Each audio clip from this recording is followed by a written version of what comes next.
한 주간도 평안히 잘 지내셨습니까? 예, 반가운 얼굴 만나 뵙게 돼서 정말로 마음이 기쁩니다. 온라인으로 예배드리시는 분들도 하루속히 대면해서 만나 예배할 수 있는 기쁨이 있기를 소망합니다. 오늘 말씀은 한국 교회에 큰 발자취를 남기신 그런 한경직 목사님에 대한 이야기로 말씀을 시작하려고 합니다.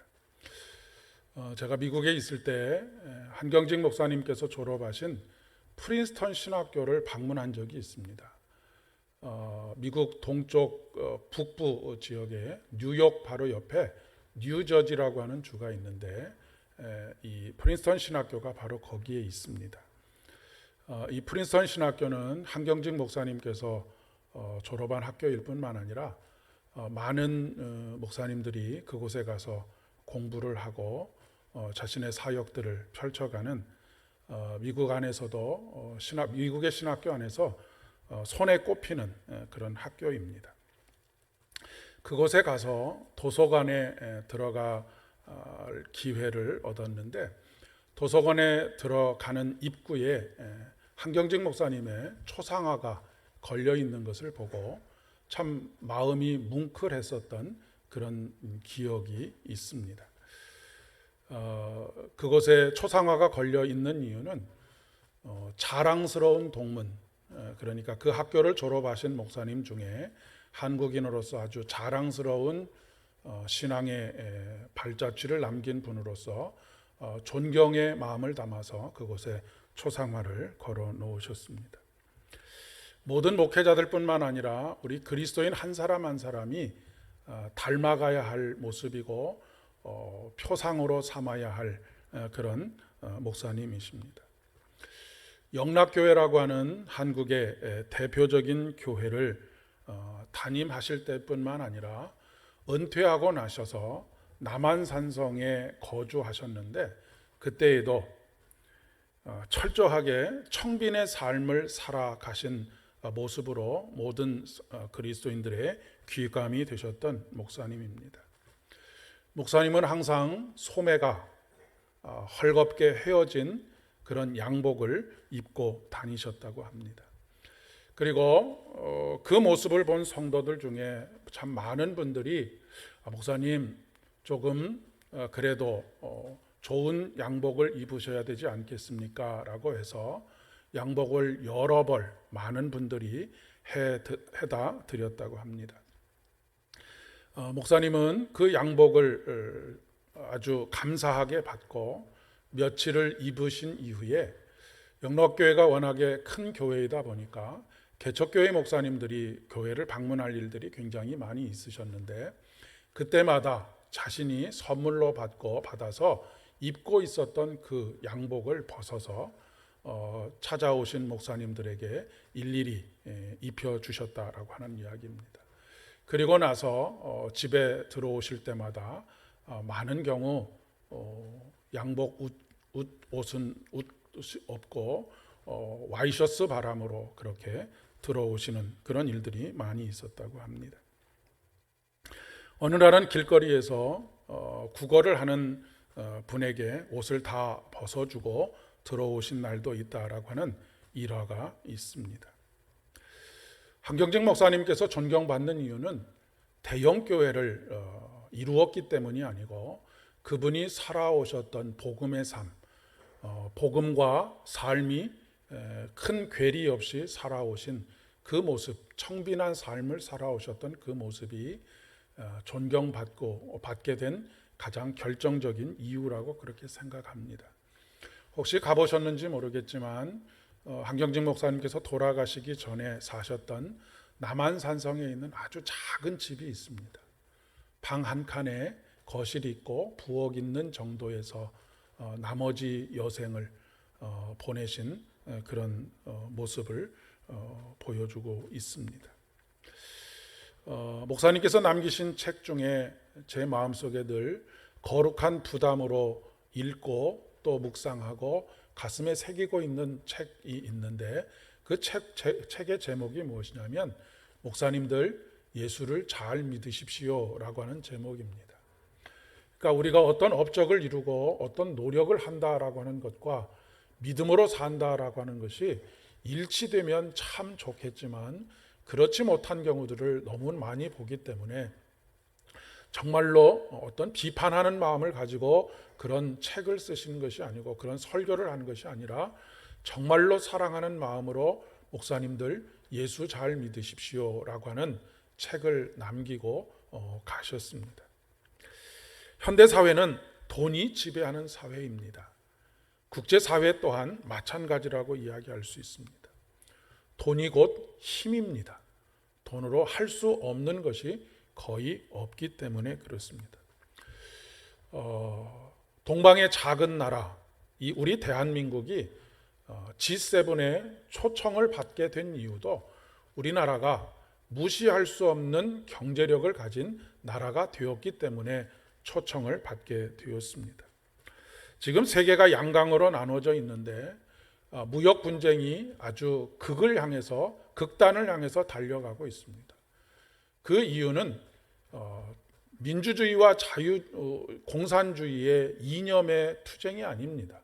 이념의 투쟁은 이미 몇십 년 전에 끝났습니다. 민주주의와 자본주의가 승리했다라고 하는 것은 그 어느 누구도 거부할 수 없는 그런 흐름입니다. 그러면 왜 이렇게 양 진영의 대표적인 나라 가운데 분쟁이 극에 달해 있느냐라고 하면 그동안은 중국이 미국의 경제력을 따라올 수 없는 그런 수준에 있었기 때문에 미국이 별로 위협을 느끼지 못했는데 이제는 거의 미국의 경제력에 턱밑까지 쫓아오다 보니까 철저하게 싹이 더 자라기 전에 짓밟아야 한다라고 하는 그런 생각 때문에 그런 분쟁이 극에 달하고 있는 것이죠. 제가 몇 주 전에도 말씀드렸지만 미국이 아프가니스탄에서 철수를 하게 된 이유도 자국의 이익에 부합하지 않기 때문입니다. 그러니까 지금 이런 일들로 인해서 전 세계에 미국의 원조를 받고 있는 나라들이 두려움에 떨고 있는 이유가 앞으로 자기들이 원조를 받고 있는 이 상황도 미국의 이익에 부합하지 않으면 언제든지 헌신짝처럼 버릴 수도 있겠구나라고 하는 그런 사인으로 받아들이고 있기 때문입니다. 우리나라를 지금 떠들썩하게 하고 있는 대장동 사건이 있습니다. 연초에 있었던 LH 사건도 있었지요. 결국 돈의 혈안이 된 사람들에 의해서 저질러진 망국적인 사건이라고 규정할 수 있겠습니다. 물론 CCBB는 수사를 통해서 가려질 것입니다. 우리는 이 CCBB를 가리는 것과 동시에 더 중요하게 생각해야 하는 것이 무엇이냐면 이 일련의 사건들을 통해서 돈을 사랑함이 일만하게 뿌리가 된다라고 하셨던 그 말씀, 그리고 이것을 사모하는 자들이 미혹을 받아 믿음에서 떠나서 많은 근심으로써 스스로를 찌르느니라 라고 하시는 이 말씀이 얼마나 이 시대에 우리들에게 필요한 말씀인가 라고 하는 것을 깨닫는 것이 필요하다라고 그렇게 생각합니다. 우리 사회를 지배하고 있는 것은 이념이 아닙니다. 우리 사회를 지배하고 있는 것은 다른 어떤 것이 아닙니다. 우리 사회를 지배하고 있는 것은 바로 가장 강력한 힘을 가지고 있는 돈이라고 이야기할 수 있습니다. 남녀노소를 할 것 없이 일확천금을 꿈꾸고 있습니다. 그것을 가장 적나라하게 드러낸 자화상이 아파트값의 폭등으로 일어난 그런 모습이라고 이야기할 수 있습니다. 그러면 왜 이렇게 사람들은 돈에 열광하고 더 많은 돈을 축적하기를 원하는가? 그것은 이 돈이 얼마나 큰 위력을 가지고 있는지를 절감했기 때문에 그렇습니다. 돈이면 안 되는 것이 없고 돈만 있으면 모든 것이 가능하다라고 하는 것을 경험했기 때문에 그렇습니다. 사람은 본능적으로 자기보다 훨씬 감당할 수 없는 힘에는 굴복하게 되어져 있습니다. 그리고 그것이 좋은 것이냐 나쁜 것이냐를 떠나서 힘 있는 것에 대한 선망을 가지게 되는 것이 인간입니다. 그렇기 때문에 하나님께서 탐심은 우상 숭배라고 말씀하고 있는 것입니다. 탐심은 우상을 우러러 보는 것, 그러니까 어떤 강력한 힘을 우리가 선망하는, 열망하는 그런 것으로 나타난다라고 하는 것입니다. 저는 이것이 망국의 병이다라고 그렇게 규정을 하고 싶습니다. 이것은 저의 생각이 아니라 이스라엘의 심판과 멸망의 사건들을 통해서 오늘 우리에게 하시는 하나님의 말씀입니다. 여러분, 북이스라엘과 남유다가 멸망을 당하게 된 이유가 무엇인 줄 아십니까? 국방력이 가장 먼저 떠오르는 것은 자기 스스로를 지킬 수 있는 국방력이 없어서일 것이다 라고 생각하기 쉬울 것입니다. 그러나 국방력은 애시당초부터 이스라엘에게 그렇게 크게 그들의 운명을 좌우할 수 있는 것이 아니었습니다. 왜냐하면 처음부터 끝까지 이스라엘은, 그리고 남유다는 하나님께서 지키시는 하나님의 나라였기 때문에 그렇습니다. 그러면 북이스라엘과 남유다가 멸망을 당한 가장 결정적인 이유는 무엇이냐? 그것은 바로 극심해진 경제적인 편중입니다. 그리고 빈부의 격차입니다. 그로 인해서 시달리고 그로 인해서 눈물로 밤을 지샐 수밖에 없는 사람들의 신음소리 때문입니다. 하나님은 이 신음소리를 들으시는 하나님이시고 이 신음소리에 반드시 응답하시는 하나님이십니다. 북이스라엘과 남유다가 멸망을 당하게 될 즈음에 수많은 선지자들을 하나님께서 보내셨습니다. 그리고 그 선지자들을 통해서 하나님께서 말씀하신 것은 바로 국방력을 더 튼튼하게 하라라고 하는 것이 아닙니다. 경제적인 것을 더 잘 살 수 있도록 만들라라고 하는 것을 말씀하시는 것이 아닙니다. 공의와 정의와 사랑이 사라지고 착취와 부의 편중으로 인해서 빚어진 사회에 대해서 경고하는 말들로 예언자들의 예언은 가득 차 있습니다. 이때 하나님께서는 철저하게 가난한 자들의 편에 서 계십니다. 이것이 하나님의 공평입니다. 아모스 선지자는 너희가 힘없는 자를 밟고 그에게서 미래 부당한 세를 거두었은즉 너희가 비록 다듬은 돌로 집을 건축하였으나 거기 거주하지 못할 것이요 아름다운 포도원을 가꾸었으나 그 포도주를 마시지 못하리라 라고 말씀하십니다. 이것은 심판을 말씀하시고 멸망을 예언하는 말씀입니다. 부당한 세를 거두어서 그 어떤 것으로도 무너뜨릴 수 없는 견고한 그런 다듬어진 돌로 집을 건축했지만 거기서 거주할 수 있는 사람이 아무도 없을 것이다. 수많은 종들을 동원해서 아름다운 광활한 포도원을 만들었지만 그 포도 열매를 먹을 수 있는 사람은 아무것도 없을 것이다 라고 말씀하고 있습니다. 오늘날도 똑같은 일들이 벌어지고 있지 않습니까?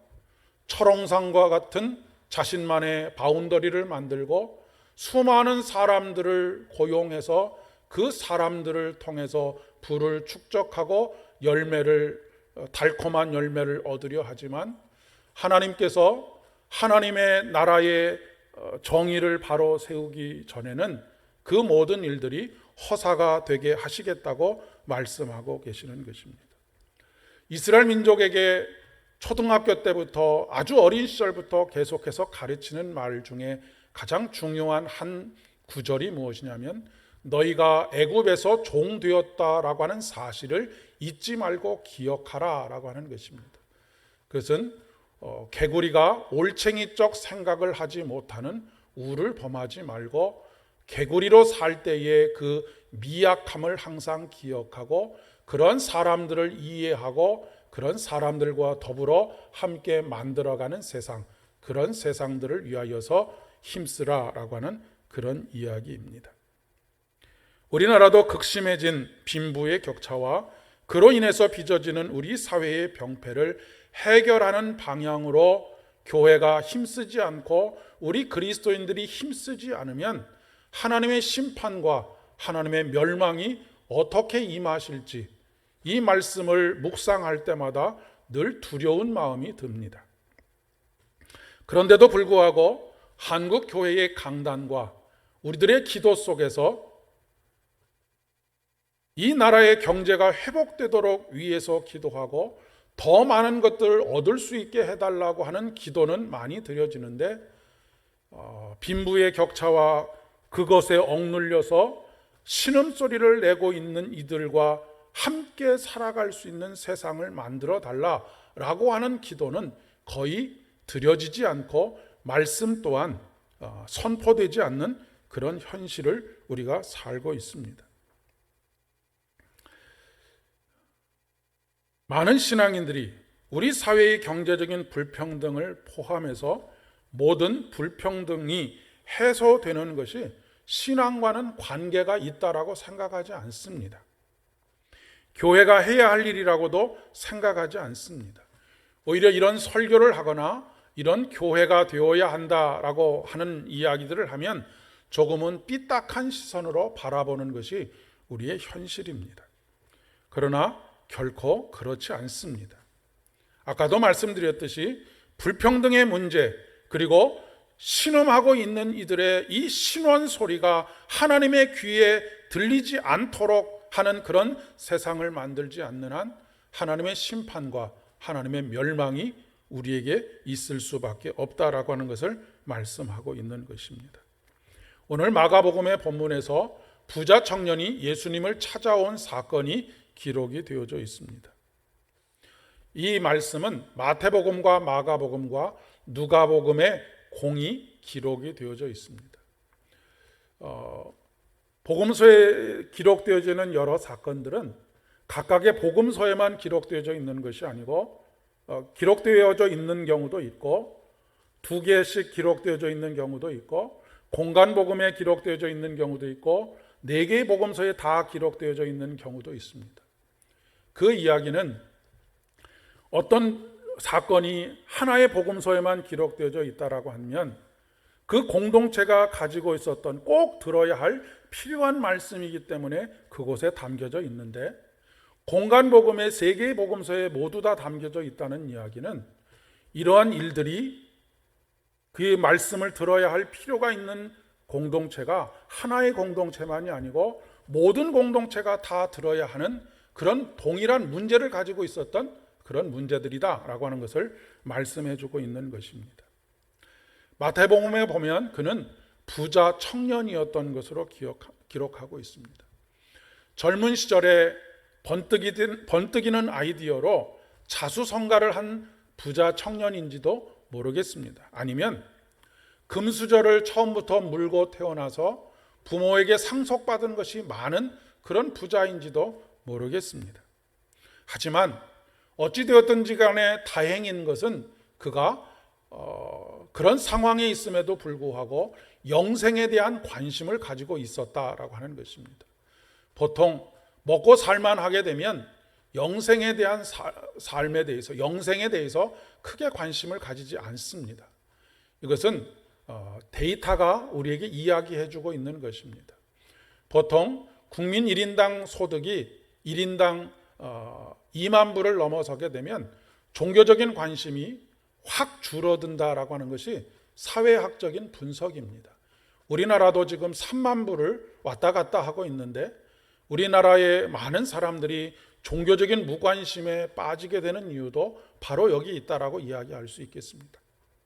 그런데 많은 것들을 가지고 그것을 통해서 무엇이든지 할 수 있는 상황 속에 있었던 이 청년이 영생에 대한 관심을 가지게 되었다라고 하는 것은 하나님의 큰 은혜입니다. 우리들도 사슴이 시냇물을 찾기에 갈급함과 같이 우리의 영생의 문제에 대한 갈급함을 날마다 가지고 그것을 탐구하며 그것에 대한 열망으로 살아가는 일이 얼마나 필요한지 모르겠습니다. 그런데 이 영생에 대한 갈급함은 영적이거나 도덕적이거나 윤리적인 노력으로 얻어지는 것이 아닙니다.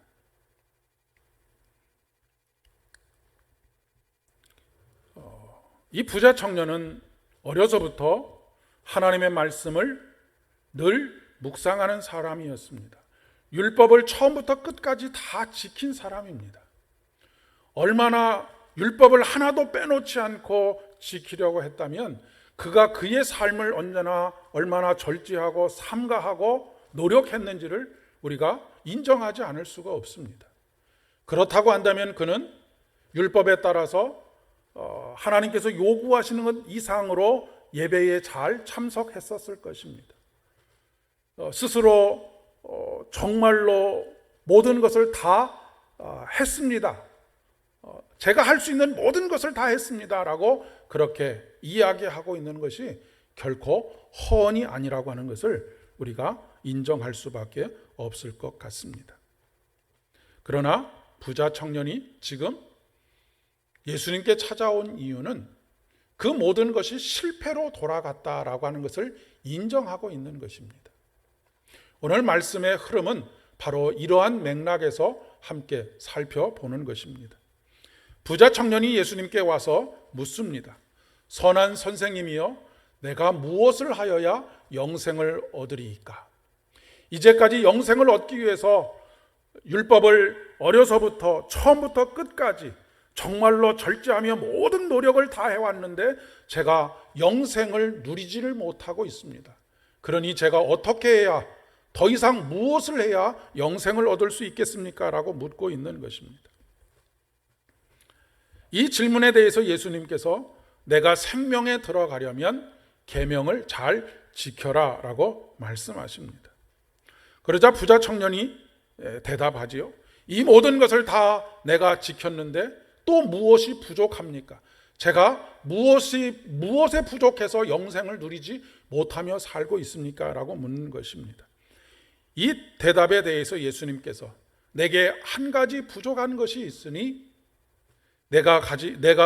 내게 있는 모든 것을 다 팔아서 가난한 자들에게 나누어 주고 나를 따르라 라고 말씀하십니다. 그러자 이 부자 청년이 재물이 많은 고로 이 말씀을 인하여 슬픈 기색을 띠고 근심하며 갔다라고 기록하고 있습니다.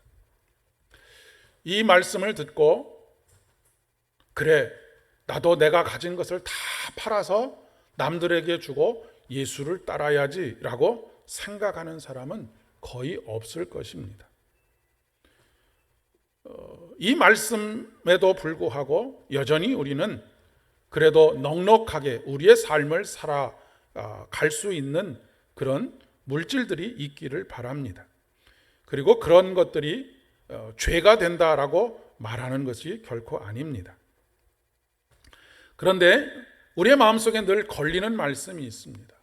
부자가 천국의 하나님 나라에 들어가는 것은 낙타가 바늘 귀로 들어가는 것보다 더 어렵다라고 말씀하시는 것입니다. 이 말씀이 늘 마음에 걸리지요.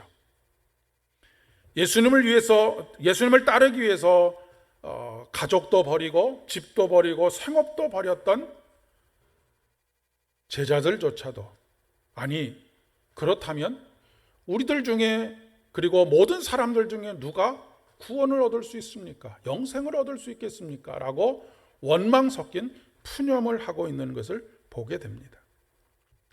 자, 그렇다면 하나님은 부자를 미워하시는 것일까요? 결코 그렇지 않습니다.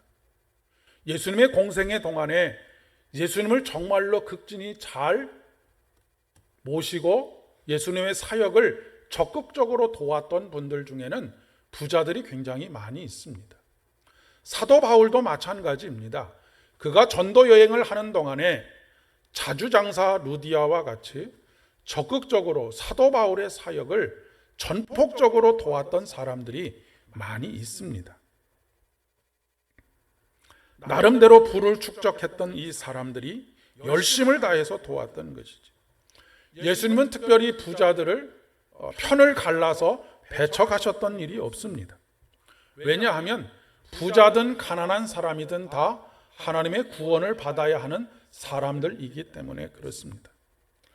그러면 부자가 하나님 나라에 들어가는 것보다 낙타가 바늘귀로 들어가는 것이 더 쉽다라고 하는 말씀의 의미가 무엇이겠습니까? 여러분, 부자가 낙타 바늘 귀로 들어가는 것이 가능하다고 생각하십니까? 그것은 불가능한 일입니다. 그런데 우리는 이 말씀을 그래도 일말의 가능성이 있는 것으로 그렇게 받아들이기 때문에 문제가 생기는 것입니다. 이 말의 의미는 부자라고 해서 하나님 나라에 들어가는 것이 불가능하다라고 하는 것입니다. 신분의 문제라고 하는 것이죠. 내가 누구냐 하는 것의 문제가 내가 하나님의 나라에 들어가느냐 들어가지 못하느냐를 결정하는 것이지, 부자라고 해서 들어갈 수 있는 것이 아니다, 그것은 불가능한 일이다 라고 하는 것입니다. 부자가 상징하는 것이 앞에서 뭐라고 말씀드렸습니까? 돈을 가지고 모든 것을 다 할 수 있는 사람을 부자라고 이야기하는 것입니다. 여기서 부자는 바로 자기가 가지고 있는 부와 축적된 부를 가지고 하나님의 나라에 들어갈 수 있는 가치로 환산할 수 있다라고 생각하는 사람, 이 사람이 하나님 나라에 들어갈 수 없다라고 말하는 것입니다. 반대로 가난한 사람, 가난하다고 무조건 다 하나님 나라에 들어갈 수 있습니까? 그렇지 않습니다. 가난하다라고 하는 것이 하나님의 나라에 들어갈 수 있는 조건이 되는 것이 아닙니다. 그러면 어떻게 우리는 하나님의 나라에 들어갈 수 있습니까? 모든 노력으로도 안 되고 사람들이 가장 강력한 힘을 가지고 있다라고 생각하는 돈으로도 안 되는 것이라고 한다면 우리는 과연 무엇으로 들어갈 수 있습니까? 불가능한 것이 아닙니까? 라고 하는 질문인 것입니다. 이에 대해서 하나님께서 뭐라고 말씀하시냐면, 사람으로는 할 수 없으되 하나님으로서는 할 수 있다라고 말씀하고 계시는 것입니다.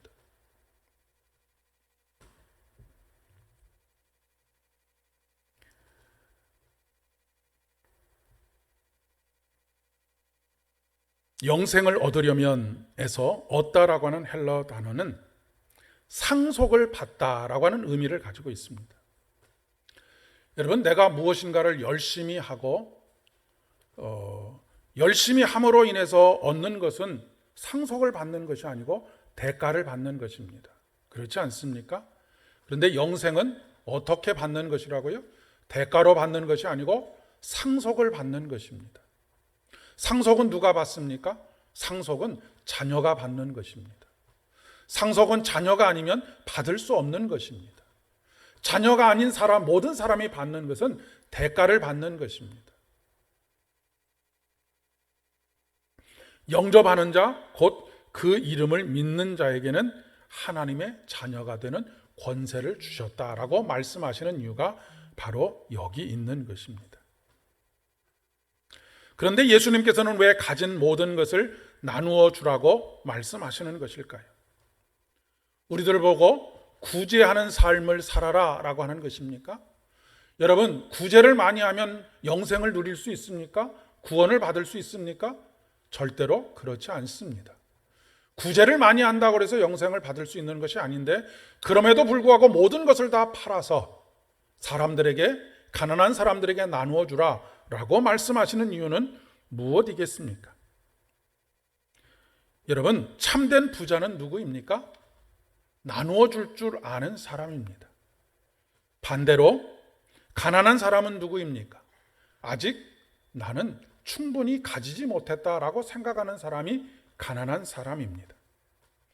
그런 의미에서 가난한 부자가 굉장히 많이 있습니다. 돈은 많이 가지고 있지만 나눌 줄 모르는 부자들이 많이 있다는 이야기입니다. 돈이 많은 거지입니다. 어떤 분은 별로 가진 것이 없는데 늘 나누는 삶을 살아가는 분이 있습니다. 많은 것을 가지고 계시는 분들 중에도 간혹 이런 분들을 만나게 됩니다. 나누는 삶을 사는 사람은 재물 이외의 모든 부분이 하나님으로 채워져 있을 때 그것이 가능합니다. 우리가 우리의 것을 나누어서 누군가를 돕는다라고 하는 것은 크게 결심하면 한두 번은 할 수 있습니다. 그러나 그것이 지속적으로 가능하지는 못한 것입니다. 그런데 이런 일들을 지속적으로, 나눔의 삶을 지속적으로 살아가는 사람은 특징이 무엇이냐면 그 안에 하나님으로 가득해져 있는 사람입니다. 이런 사람은 가난한 사람이 아닌 것이지요, 꽉 차 있는 사람입니다. 그런데 반대로 나누지 못하는 사람은 아직 채워야 할 것들이 너무 많이 있다라고 생각하는 사람이고, 아직 빈 공간이 많이 있는 사람입니다. 그 빈 공간은 무엇으로 채워져야 하느냐면 하나님으로 채워져야 하는데, 하나님으로 채우지 않고 자꾸 다른 어떤 것으로 더 채우려고 노력하는 사람이 진정한 의미에서의 가난한 사람입니다. 이 사람은 바로 앞에서 말씀드렸던 부자가 낙타 바늘에 들어가려고 하는 것하고 똑같은 것이죠. 왜 더 많은 것으로 채우려고 하는 것일까요? 그것으로 내가 내 이 구원의 문제, 영생의 문제를 해결해 보고자 하는 그런 마음이 남아있기 때문입니다.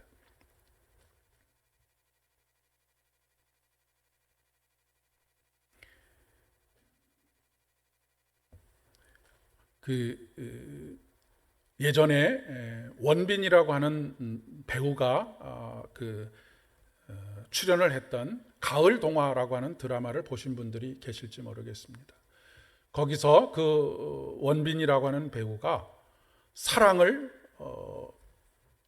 얻기 위해서, 물론 그 안에는 더 깊은 상처들이 자리 잡고 있지만, 상대 여배우를 향하여서 이렇게 외치는 소리를 듣습니다. 얼마면 돼? 얼마면 되느냐고 라고 그렇게 외칩니다. 많은 사람들이 사랑조차도 돈으로 얻을 수 있다고 생각하지요. 그리고 더 한 걸음 나아가서는 영생도, 하나님의 나라에 들어가는 것도 돈으로 가능하다라고 생각합니다.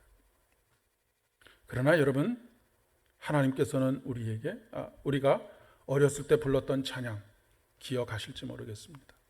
돈으로도 못 가요 하나님 나라, 힘으로도 못 가요 하나님 나라. 거듭나면 가는 나라 하나님 나라, 믿음으로 가는 나라 하나님 나라.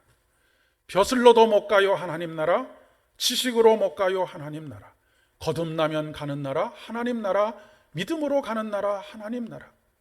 어여뻐도 못 가요 하나님 나라, 마음 착해도 못 가요 하나님 나라. 거듭나면 가는 나라 하나님 나라, 믿음으로 가는 나라 하나님 나라. 여러분, 거듭나면 가는 나라 하나님 나라라고 하는 말은 무엇입니까? 하나님의 영으로 충만하게 채워진 사람. 그래서 우리의 노력으로가 아니라 하나님의 자녀됨으로 가는 그 나라, 거듭나면 가는 나라, 믿음으로 가는 나라 하나님 나라. 이번 한 주간의 삶도 오직 주의 영의 충만함 가운데 살아가실 수 있기를 진심으로 축복합니다. 그래서 늘 삶에서 결핍이 아니라 충만을 경험하고 생명의 충만을 경험하시는 여러분 되실 수 있기를 바랍니다. 에베소서 3장 13절의 말씀입니다. 우리가 다 하나님을 아는 것, 아들을 믿는 것과 아는 일에 하나가 되어 온전한 사람을 이루어 그리스도의 장성한 분량이 충만한 데까지 이르리니. 이 말씀 꼭 한 주간 기억하시고 우리가 삶을 살아가는 데 필요한 것들도 간구하시되, 그 무엇보다도 영생을 구하시고 하나님의 영의 충만함을 구하시는 복된 한 주간 되실 수 있기를 진심으로 축복합니다. 기도하겠습니다. 하나님 아버지, 은혜를 진심으로 감사를 드립니다. 오늘도 우리에게 거룩한 부담으로 들려오는 말씀을 들었습니다. 외면하지 않게 하시고 정면으로 받아들여 우리 안에 하나님으로 충만하여 그것이 흘러넘쳐 우리가 가진 것들을 나누며 그것이 곧 하나님의 은혜요 사랑이 될 수 있도록 은혜를 더하여 주시옵소서. 예수님의 이름으로 기도드립니다.